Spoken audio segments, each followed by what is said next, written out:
नमस्कार मंडळी, मी पूनम. मी आपल्या चॅनेलवरती तुमच्या सर्वांचं अगदी मनापासून स्वागत श्री करते. स्वामी समर्थ.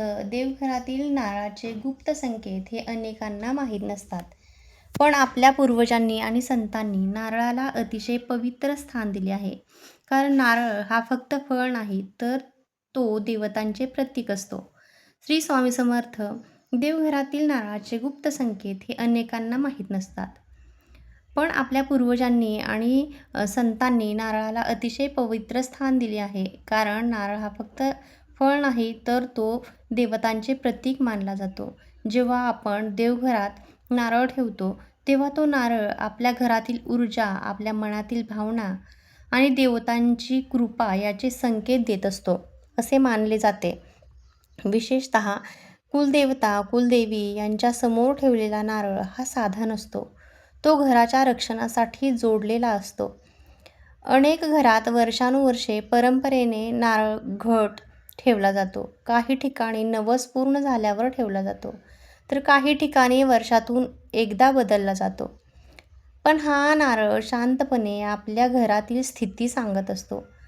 आज आपण जाणून घेणार आहोत देवघरातील नारळाचे गुप्त संकेत आणि कुलदेवतेचे नारळ आपल्याला काय सांगतो. जेव्हा घरातील नारळ सुंदर, स्वच्छ आणि ताजा दिसतो, तेव्हा तो अतिशय शुभ संकेत मानला जातो. याचा अर्थ घरात देवकृपा आहे, कुलदेवता प्रसन्न आहेत, घरातील सदस्यांवर त्यांचे संरक्षण आहे, घरात भांडणे कमी राहतात, मन शांत राहते आणि कामातील अडथळे हळूहळू दूर होतात. असा नारळ दिसत असेल तर समजावे की देवघरातील ऊर्जा चांगली आहे आणि पूजा स्वीकारली जात आहे. काही वेळा नारळ बाहेरून ठीक दिसतो, पण आतून कोरडा निघतो. हा संकेत असा मानला जातो की घरात भक्ती कमी झाली आहे. पूजा आहे, पण मनापासून नाही. देवघरातील दिवा लागतो, पण श्रद्धा कमी झाली आहे. कुलदेवता सांगत असतात की फक्त विधी नको, भाव हवा.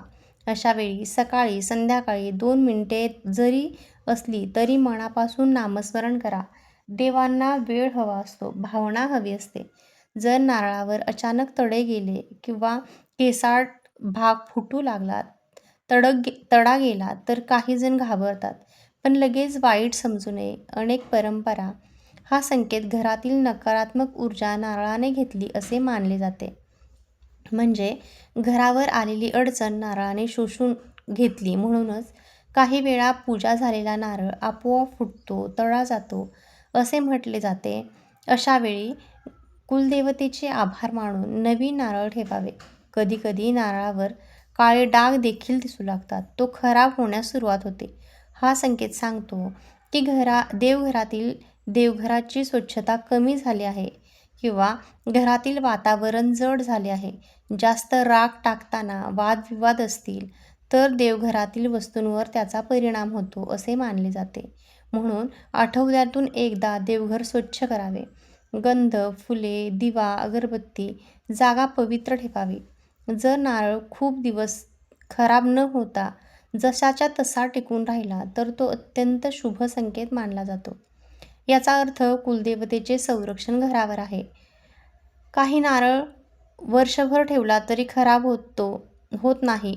लोक म्हणतात देवाचा हात आहे. घरात पैसा जरी कमी असला तरी संकटे दूर राहतात, घरातील माणसे सुखात राहतात.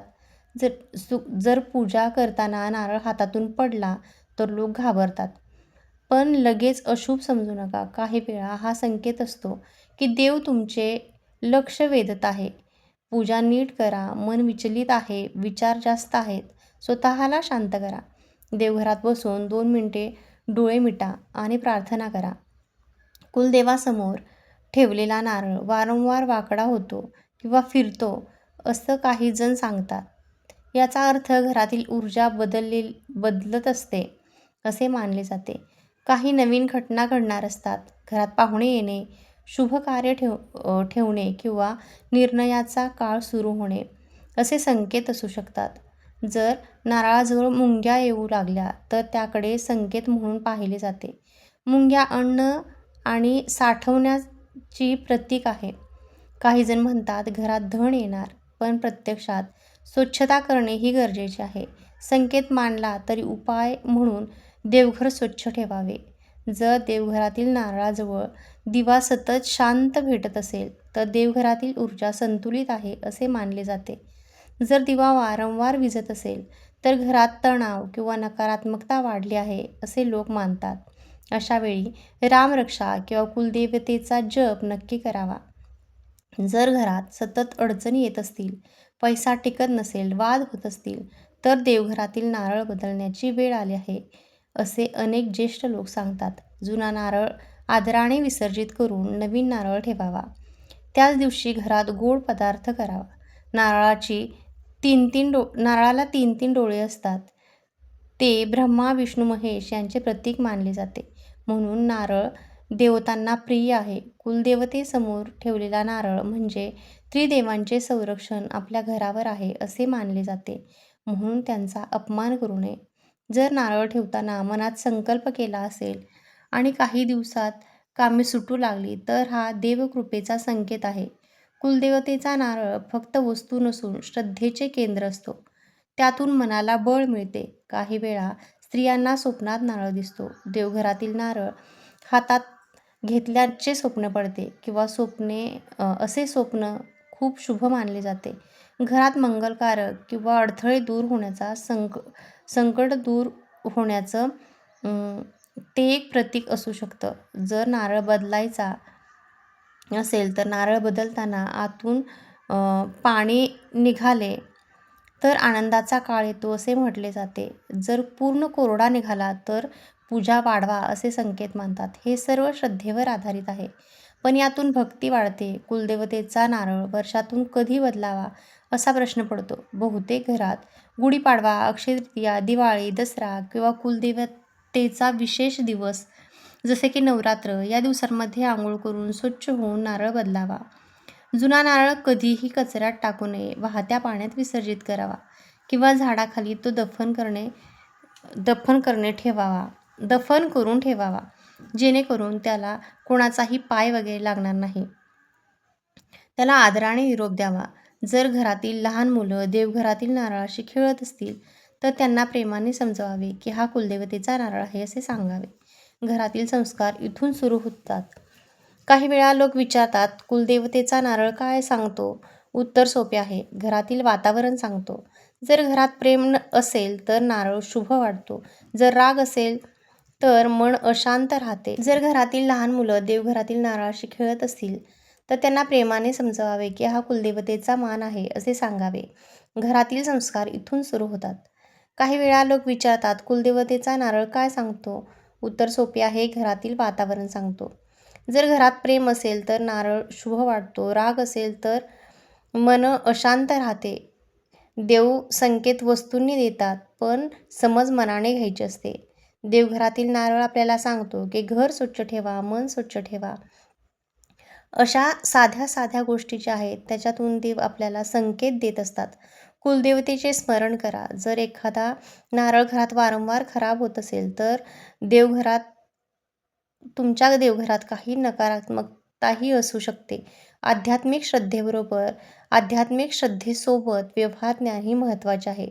स्वच्छता आणि योग्य जागा आवश्यक आहे. कुलदेवतेच्या नारळासमोर रोज एक ओवाळणीचा दिवा लावा. थोडे अक्षता ठेवा. हात जोडून आपल्या घराचे रक्षण करा. संकटे दूर करा. बुद्धी द्या. मनशांती द्या. हा सर्वात मोठा उपाय आहे. काही घरात आर्थिक अडचणी असतात तर देवघरातील नारळ सुंदर राहतो. याचा अर्थ पैसा कमी असला तरी पुण्यवान मजबूत आहे. देव संकटातही साथ देतात. योग्य वेळ येताच मार्ग निघतो. जर लग्न जमत नसेल, मुलांना शिक्षणात अडथळे येत असतील, नोकरी लागत नसेल तर कुलदेवतेसमोर नारळ ठेवून संकल्प करा. 11 दिवस दिवा लावा. मन स्थिर ठेवा. अनेकांना याचा लाभ झालेला आहे. शास्त्रानुसार देवघरातील नारायण हा शांत गुरुसारखा असतो. तो बोलत नाही पण शिकवतो. संयम ठेवा. श्रद्धा ठेवा. घर जपा. कुळाचार जपा. पूर्वज विसरू नका. देव विसरू नका. आजकाल अनेक जण फक्त मोठे उपाय शोधतात, पण खरा साधा उपाय आहे. देवघर स्वच्छ ठेवा आणि कुलदेवतेचा मान ठेवा. नारळ स्वच्छेने घटामध्ये ठेवा. आठवड्यातून एकदा दिवा लावा. घरात प्रेम ठेवा. या नारळाच्या कलशातील पाणी बदलवा. मंगळवार, शुक्रवार देवीचे वार असतात. पौर्णिमा, अमावस्या या दिवशीही तुम्ही नारळातील कलशातील पाणी बदलू शकता. असे छोटे छोटे जे उपाय आहेत तर ते तुमच्या घरातील आनंद टिकवून ठेवण्याचं काम करतात. जर घरातील नारळ उगवला तर तो एक अत्यंत शुभ संकेत मानला जातो. तुमच्या घरात देवाची कृपा आहे, कुलदेवाची कृपा आहे असा त्याचा संकेत असतो. मनापासून केलेली भक्ती ही देवापर्यंत नक्की पोहोचत असते. त्यामुळे असे छोटे छोटे उपाय करून पहा. घरात सुख, शांती आणि समृद्धी नक्की नांदेल. अशाच महत्त्वपूर्ण धार्मिक माहितीसाठी आपल्या चॅनेलला आजच सबस्क्राईब करा. व्हिडिओ आवडला असेल तर व्हिडिओला एक लाईक करा आणि हाईप ही नक्की द्या. धन्यवाद.